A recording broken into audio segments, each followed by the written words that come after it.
Pelajaran selanjutnya kita akan masuk ke DI level 2, pelajaran 6 tentang otoritas orang percaya. Iblis itu sebenarnya nggak punya otoritas, dia hanya bisa menipu. Pertanyaannya, kenapa kita mau ditipu? Itu jadi, nah intinya otoritas orang percaya itu kita. Orang percaya itu siapa sih? Kita. Oke. Nah, kita harus menyadari bahwa kita tuh ada punya otoritas gitu. Nah, ini yang mau kita belajarin sekarang ya, supaya kita bisa menipu iblis. Ya, jangan dia menipu kita dong, gitu kan? Intinya kan gitu. Nah, dasar firmannya itu ada di Efesus ya. Oke. Efesus 6 ayat 11. Begini. Kenakanlah seluruh perlengkapan senjata Allah ya, supaya kamu dapat bertahan. Ini saya ngambilnya dari KJV ya. Bertahan, atau kalau di bahasa Inggrisnya tuh to stand against, itu bertahan ya, kalau atau berdiri melawan atau menghadapi tipu muslihat iblis. Nah, di sini disebut tipu muslihat iblis. Sebenarnya itu satu-satunya senjata iblis itu cuma itu. Oke. Sebelum kita masuk ke dalam otoritas, kita belajar gini dulu deh.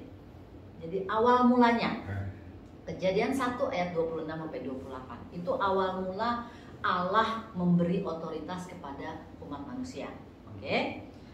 Jadi di situ dibilang bahwa ayat 26 itu dibilang, berfirmanlah Allah, baiklah kita menjadikan manusia menurut gambar dan rupa kita, huruf besar kitanya, supaya mereka berkuasa. Nah, itu pertama kali Tuhan memberikan kuasa kita. Nah, baru di situ disebut atas ikan-ikan di laut, burung dan segala macam ya.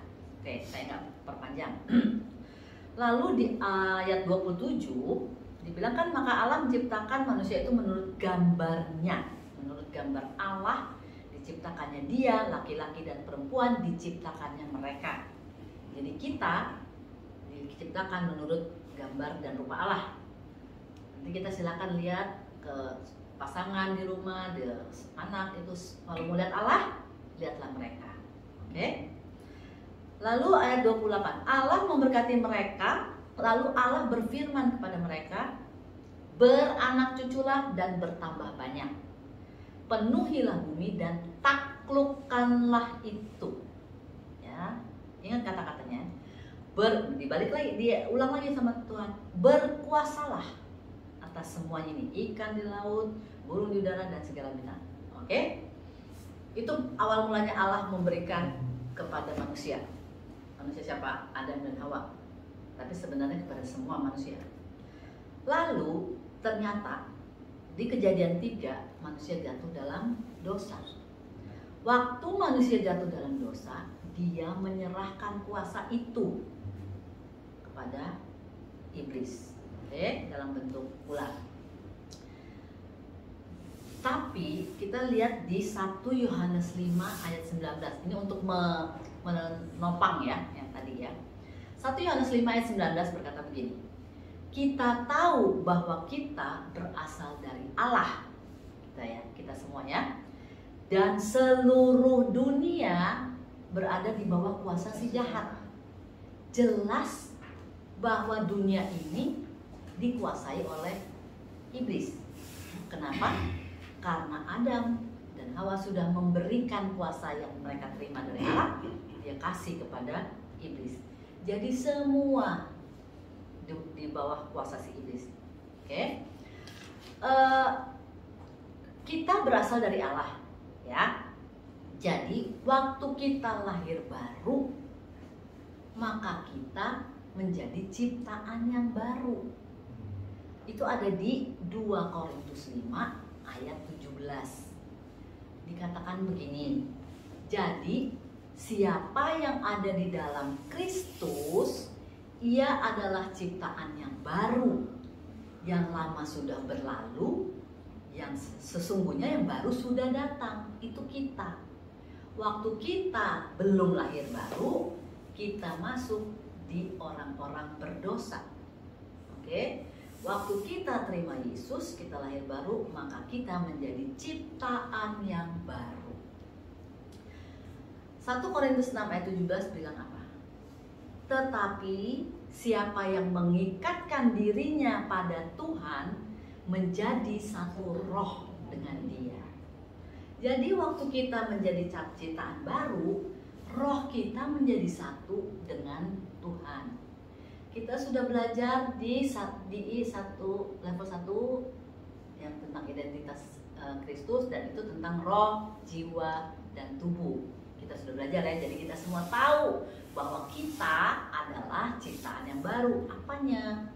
Rohnya, jiwa, dan tubuhnya dalam proses. Amin ya, sudah ngerti semua. Nah, yang hebatnya adalah bagaimana sekarang kita menggunakan otoritas yang Tuhan kasih. Nah, 1 Yohanes 4 ayat 13-15 berkata begini. Demikianlah kita ketahui bahwa kita tetap berada di dalam Allah, Dia di dalam kita, Ia telah mengaruniakan kita mendapat bagian dalam rohnya. Tuhan ada di dalam kita, kita ada di dalam Dia. Ayat 14 saya bilang, dan kami telah melihat dan bersaksi bahwa Bapa telah mengutus anaknya menjadi juru selamat dunia. Ayat 15, barang siapa mengaku bahwa Yesus adalah anak Allah, Allah tetap berada di dalam Dia dan Dia di dalam Allah. Makanya kita dibilang bahwa kita punya roh Allah di dalam kita. Kita sudah menjadi satu dengan roh Allah. Jadi kita dan Allah sama, satu. Artinya otoritas yang Allah punya, kita punya. Nah, itu yang kita coba sekarang, dasar firmannya mana gitu. Nah, ini tadi ya 1 Yohanes 4 ayat 13-19 sudah jelas ya. Lalu Roma 8 ayat 11 tuh bilang gini. Dan jika roh Dia yang telah membangkitkan Yesus dari antara orang mati diam di dalam kamu, maka Ia yang telah membangkitkan Kristus Yesus dari antara orang mati akan menghidupkan juga tubuhmu yang fana itu oleh rohnya yang diam di dalam kamu. Wow, buat saya ini sesuatu yang luar biasa loh. Karena dan saya belum pernah belum di gereja saya yang lama saya nggak pernah mengalami ini gitu, membaca firman ini dan menjadi hidup dan mengerti bahwa wow, saya punya roh yang bukan sekedar roh Yesus, roh yang membangkitkan Yesus dari antara orang mati. Itu powerful banget. Nah, kita yang sudah mengerti sekarang bahwa kita pikir ini cuma firman yang untuk dihafalkan atau ya ya kita punya roh Dia. Enggak loh. Roh itu yang membangkitkan Yesus, itu yang ada di dalam saya. Itu membuat semua ekspektasi saya akan kehidupan saya berubah. Dan membuat semua yang saya pikir tentang diri saya pikir saya nggak mampu, saya pikir saya lemah, saya pikir aduh saya apalah, itu menjadi hidup gitu.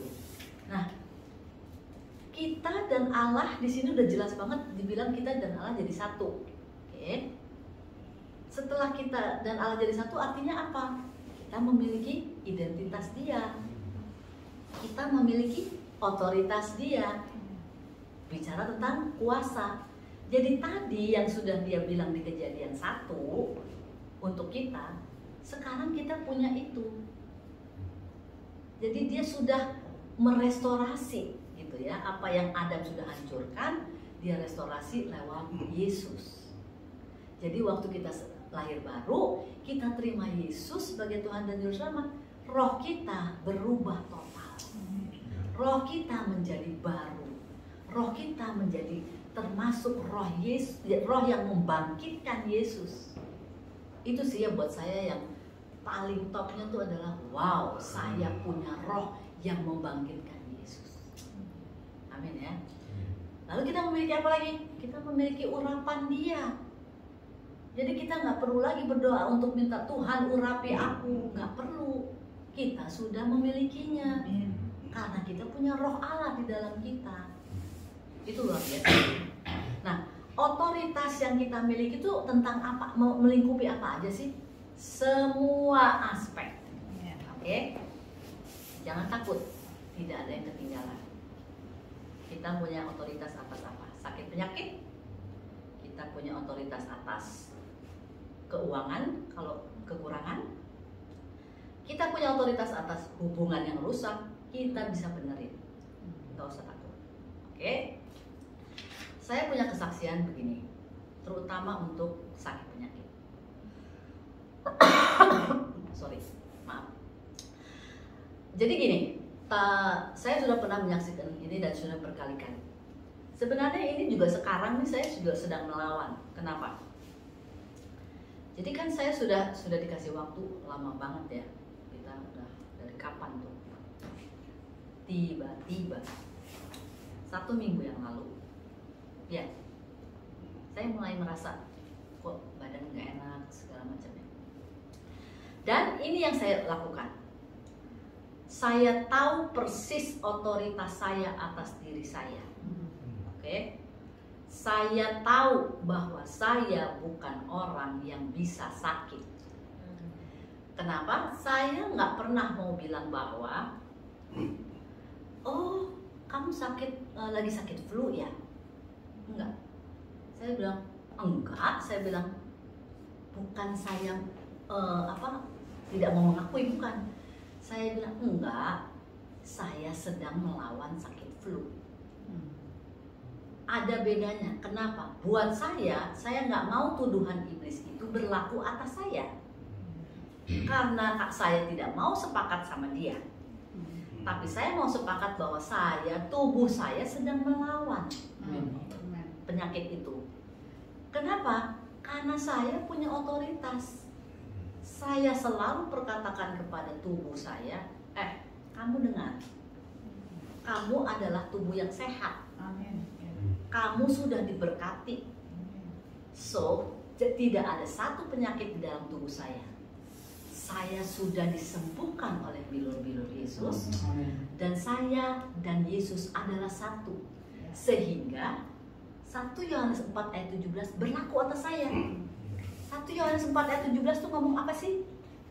Ngomong bahwa apa yang keadaan Yesus saat ini di surga, itu sama dengan saya saat ini di dunia ini. Dan saya bilang bahwa saat ini Yesus tidak sakit flu loh. Maka saya juga tidak sakit flu. Dan saya mengucap syukur Tuhan, terima kasih untuk kesembuhan. Sudah terjadi? Belum. Tapi saya tidak pedulikan itu. Saya tidak peduli pada hal-hal yang kelihatan. Pada hal-hal yang saya rasakan. Saya nggak mau, saya tetap akan perkatakan dan terus sampai saat ini saya masih perkatakan terus. Seminggu yang lalu badan saya demam segala macem deh pokoknya. Saya cuma tiduran dan saya cuma perkatakan terus dan terus. Saya akan saksikan lagi bahwa bukannya saya anti dokter, bukan. Juga saya bukan anti obat, enggak. Tapi saya melatih iman saya untuk percaya bahwa firman itu yang menyembuhkan saya. Amin. Bukan obatnya dan bukan dokternya. Tapi saya selalu tanya Roh Kudus, oke, Roh Kudus saya mesti minum apa? Vitamin. Ya udah, saya minum vitamin. Multivitamin apa saya minum? Oke. Saya kadang-kadang udah nggak tahan, saya pengen minum misalnya ya Panadol. Oke, Roh Kudus, saya minum Panadol aja ya. Dia nggak jawab. Tapi saya bisa rasa di sini. Oh, demamnya udah hilang. Jadi ya udah, saya nggak ambil. Tapi bukan karena saya nggak percaya pada obat, bukan. Saya berusaha melatih telinga iman saya gitu, lebih kepada Roh Kudus. Dan sering kali yang terjadi adalah memang anak saya di rumah, suami saya udah tahu. Pokoknya kalau saya udah nggak enak badan, karena kan saya olahraga tiap hari ya, jalan pagi ya, tiap hari. Kalau saya udah absen sehari, langsung suami saya, kenapa? Nggak enak badan. Iya, sedang melawan. Saya bilang, oke. Vitamin C apa? Dia udah tahu karena saya nggak minum obat. Dan puji Tuhan, itu iman itu yang membawa saya sampai di sini. Saya juga pernah menyaksikan bagaimana saya dituduh, divonis saya sakit darah tinggi. Maaf, saya bilang itu. Tuhan Yesus saya nggak darah tinggi, dia normal. Maka saya pakai lagi 1 Yohanes 4:17. Begitulah dia, saya juga. Dan sudah berkali-kali memang saya pernah saksikan sudah waktu saya cek ke dokter, waktu kebetulan memang saya flu waktu itu akhirnya. Saya tanya Roh Kudus, dia bilang pergi ke dokter. Oke, ke dokter. Waktu saya sampai sana ditensi nggak tinggi. Suami saya sampai bingung. Nggak tinggi, padahal lagi badan nggak enak. Kalau nggak salah demam deh. Demam. Coba, harusnya apa? Secara natural harusnya tensi tinggi. Nggak, udah aneh lah pokoknya. Dan itu yang masuk di rekor, di catatan dokter. Jadi kalau saya sekarang bilang, ibu mana bau? Ibu ini sekarang misalnya saya tensi tinggi. Saya bilang, oh, saya enggak. Coba lihat di catatan dokter. Iya ya, ini enggak ya bu? Ya, saya bilang itu enggak. Jadi nggak usah lah, saya bilang. Oke, intinya saya mau bilang bahwa kita punya otoritas untuk melawan apapun, terutama sakit penyakit, ya, karena itu yang biasanya melumpuhkan kita sampai kita nggak bisa bekerja, kita nggak bisa beraktivitas, kita nggak bisa berpikir, doa aja suka, aduh susah banget, ya kan? Nah, jangan, saya mau bilang gini, jangan kalah, karena iblis akan terus dan terus mencoba kita lewat cara apapun. Keuangan, saya mau kasih tahu kesaksian saya. Oke. Jadi suami saya itu pensiunan. Saya menggembalakan itu tidak dibayar. Ya, memang saya nggak mau. Suatu saat, sorry, saya ngomong sama Tuhan, Tuhan, ini udah mepet. Bagaimana nih Tuhan? Suami belum dapat kerjaan proyek baru, saya juga nggak ada. Saya nggak mau minta sama orang, saya nggak mau minjem sama orang, saya cuma mau minta sama Tuhan. Gimana deh caranya Tuhan? Saya dapat menghasilkan apa kayak kerja? Tuhan suruh saya kerja juga saya kerja, saya bilang. Tuhan tuh lucu deh. Besok 2 hari kemudian, nggak lama, 2 hari kemudian, gembala saya yang satu lagi itu telepon saya. Kayaknya yuk kita ngopi-ngopi, dia bilang. Saya aneh nih, ada apa ya? Oke, ketemulah kita. Dan pertanyaan pertama yang dia tanyakan adalah, sekarang Kak Andre ngapain? Suami saya. Proyek apa katanya? Oh lagi nggak ada. Loh, terus makan di mana? Saya bilang ya masih ada lah. Saya bilang itu Tuhan kan nggak pernah kita membiarkan kita jatuh sampai tergeletak, nggak mungkin. Saya bilang. Anak-anak gimana? Ya begitulah. Anak saya udah kerja yang satunya lagi belum. Jadi terus langsung terus dia bilang gini, saya digerakkan Tuhan untuk kasih Kak PK dari gereja. Saya mau bilang apa? Nggak ada satu pribadi yang saya bilang. Saya cuma minta sama Tuhan. Dia tahu dari mana? Di situ saya cuma bisa nangis. Saya bilang Tuhan saya itu memang Tuhan yang hidup. Saya cuma bilang, terus dia bilang, saya yang bilang, oke, saya bilang terima kasih.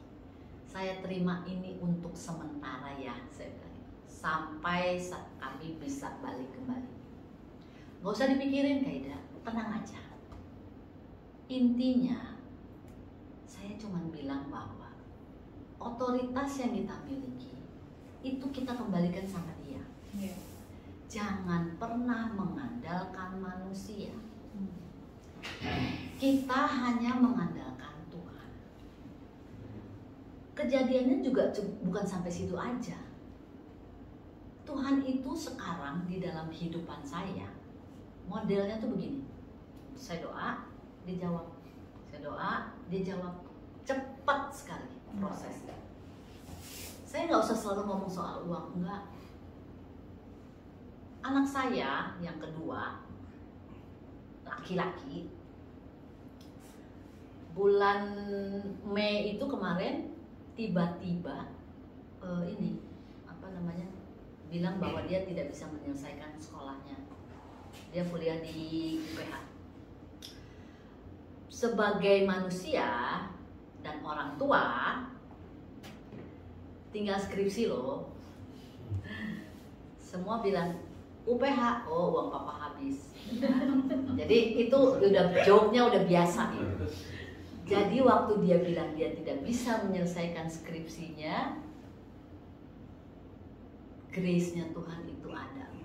Jadi kami bertiga itu, saya, suami saya, sama anak saya yang perempuan, cuman bilang, oke, jadi kamu maunya apa? Aku mau kerja. Oke. Di otak saya gini, lulusan SMA, mau cari apa ya? Udah umur segini lagi. Dia kan dia beda sama kakaknya 3 tahun, jadi dia udah 28 tahun. Saya cuma gitu, tapi tidak ada satu keluarga. Tapi saya menyaksikan betapa Tuhan itu ya luar biasa. Waktu dia bilang pada kami bahwa dia sudah selesai, gak bisa menyelesaikan sekolahnya, saat itu juga kami berempat langsung berdoa bersama untuk dia. Dan yang menginisiatifkan doa itu adalah suami saya, yang biasanya saya. Di situ dia ambil alih. Jadi buat saya itu adalah benar-benar kasih karunia Tuhan turun. Jadi si anak tidak mengalami penghakiman. Dia cuma bisa minta maaf kepada ayahnya gitu. Oh, sorry Pak, aku sudah ngabisin uang. Kita langsung ngomong, nggak usah ngomong uang. Karena saat itu juga kayak Tuhan ngomong sama, kan saya gini, aduh Tuhan bagaimana ini, saya harus ngapain, anaknya nggak mau sekolah, nggak bisa sekolah, masa depannya bagaimana Tuhan, laki pula. Tuhan cuma bilang, waktu kamu jatuh, apa saya pernah menghakimi kamu? Waktu kamu gagal, apa saya pernah menuding kamu? Lakukan yang sama kepada anak. Saya nggak bisa ngomong. Orang dunia akan bilang, wah anak kamu kok kurang ajar, bagaimana kok bertahun-tahun sekolah nggak ada hasil. Karena dengan peristiwa ini Tuhan bisa balikkan semuanya menjadi baik. Dia hubungannya dengan ayahnya tadi kurang baik, tapi karena peristiwa itu hubungannya dipulihkan dengan ayahnya. Harganya mahal, buat saya cukup karena ada kasih karunia selalu di setiap hidupnya dia. Jadi sampai sekarang belum selesai kasih karunia Tuhan. Bingung dong, kerja apa? Jadi kamu mau apa? Kita mama sama papa tanyain nanti teman-teman mama mau kerja di mana. Tahu apa yang dia perbuat? Tiba-tiba dia datengin saya. Tahu nggak Ma? Aku baru berdoa. Selesai berdoa, aku lihat ada WA masuk. Temannya dia ngajak ke kantornya karena dia pernah intern magang di kantor temannya ini yang punya ibunya. Jadi ibunya si temannya ini yang punya perusahaan.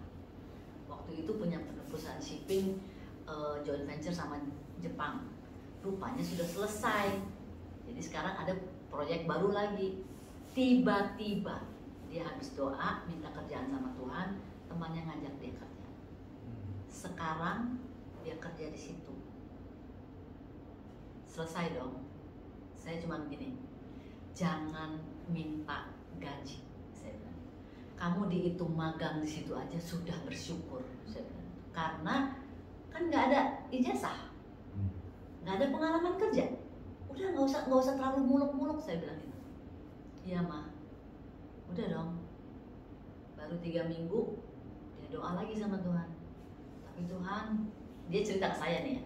Tapi Tuhan, saya kan capek ya minta sama mama terus.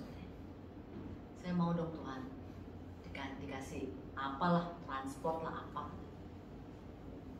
Nggak lama besoknya dia dipanggil sama mamanya temannya itu. Nih daripada kamu minta terus sama mama kamu, dikasihlah dia. Saya cuma bilang nggak usah takut dengan masa depan. Kalau Tuhan pegang masa depan kita, kita hanya dengar dia saja. Dan jangan pernah mengandalkan manusia. Jangan pernah. Selalu cuma kepada dia. Minta apapun juga pada dia. Dan itu yang saya alami. Sekarang anak saya tiba-tiba WA saya, Ma, aku perpuluhannya ke sini ya Ma. Berapa sih uang transport yang dapat? Tapi saya selalu ingetin dia, jangan lupa perpuluhan. Iya Ma. Dan dia sekarang berubah. Dia berubah sekali gitu. Tapi saya percaya dengan kehidupan spiritualnya, karena dia sudah mengalami. Dan saya bilang, apa yang kamu ucapkan itu adalah otoritas yang ada di dalam kamu, itu terjadi. Makanya jangan sembarangan ngomong. Karena apa yang kamu perkatakan itu yang terjadi. Perkatakan yang positif, jangan yang negatif. Dan jangan kalau bercanda jangan sembarangan. Anak-anak muda kan kalau bercanda sembarangan. Intinya adalah kita punya otoritas. Kita bisa pergunakan otoritas itu untuk mewujudkan apa sih yang kita mau. Sakit penyakit, keuangan, hubungan, semuanya kita tinggal perkatakan. Tapi intinya adalah pertama, relationship kita sama Tuhan, hubungan kita dengan Tuhan. Kalau nggak ada hubungan dengan Tuhan, kita hanya seperti peminta-minta aja. Dan yang kita dapat juga seadanya.